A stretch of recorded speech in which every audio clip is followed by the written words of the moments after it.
Isang mapagpalang araw po ng Martes, March 3 na po, 2026.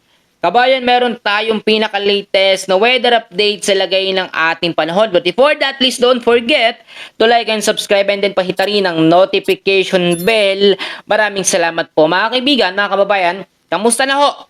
Sa pinaka-latest po na update, tropical cyclone threat potential, naglabas po ang pag-asa ng dalawang week 1 at week 2. May dalawang low pressure area tayo na minomonitor na posibleng maging banta ng pangatlong bagyong tatawaging Kaloy sa loob ng ating Philippine Area of Responsibility. Unahin muna natin ito at alamin natin mamaya ang weather system na nakakapekto sa ating bansa. Week 1 natin, March 2 hanggang March 8, may LPA na namomonitor na manggagaling sa may silangan po ng Visayas at Mindanao. Ito ay nasa low chance sa category para maging isang bagyo pero banta pa rin sa posibleng magiging bagyo. Sa week 2 naman natin, sa pagitan ng March 9 hanggang March 15, isang mas mahabang low pressure area ang namomonitor natin na manggagaling din sa may silangan po ng Visayas at parte ng Mindanao. So yung dalawang LPA na yan, sa ngayon hindi pa naman natin kino-consider na magiging bagyo, no? O magiging pangatlong bagyong tatawaging Kaloy. Pero mag-ingat sa banta ng posibleng paglapit nito sa loob ng ating Philippine Area of Responsibility. Well, balikan natin yan.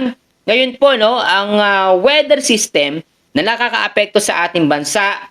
Dito po sa area muna ng Batanes, meron tayong aasahan ng mga isolated light rains at maulap na kalangitan sa parte ng Batanes dahil sa humihinang amihan or northeast monsoon. Take note, pahina na ito, amihan na ito, kaya sobrang mainit na po ang panahon, no? Malinsangan na ang panahon na ating nararanasan po sa ngayon.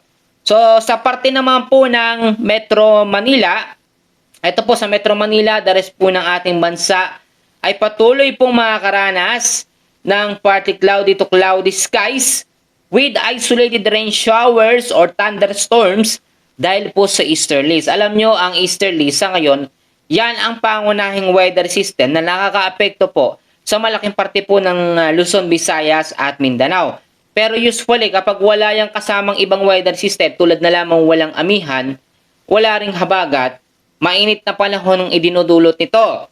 Pero take note, may mga tsansa ang localized thunderstorms sa hapon at sa gabi dahil po dito sa easterlies. Asahan naman natin sa mga susunod na buwan ay unti-unti na pong madedevelop ang southwest monsoon or habagat sa may kanlurang bahagi ng ating bansa. Doon na yung pagsisimula ng may mga bagyong mabubuo o mga low pressure area kahit nasa summer season tayo or tag-init. Pero hanggat easterlies lamang or nag-iisa lamang ang weather system natin, maliit ang tsansa ng mga LPA o mga bagyo na mabuo po sa loob ng ating Philippine Area of Responsibility.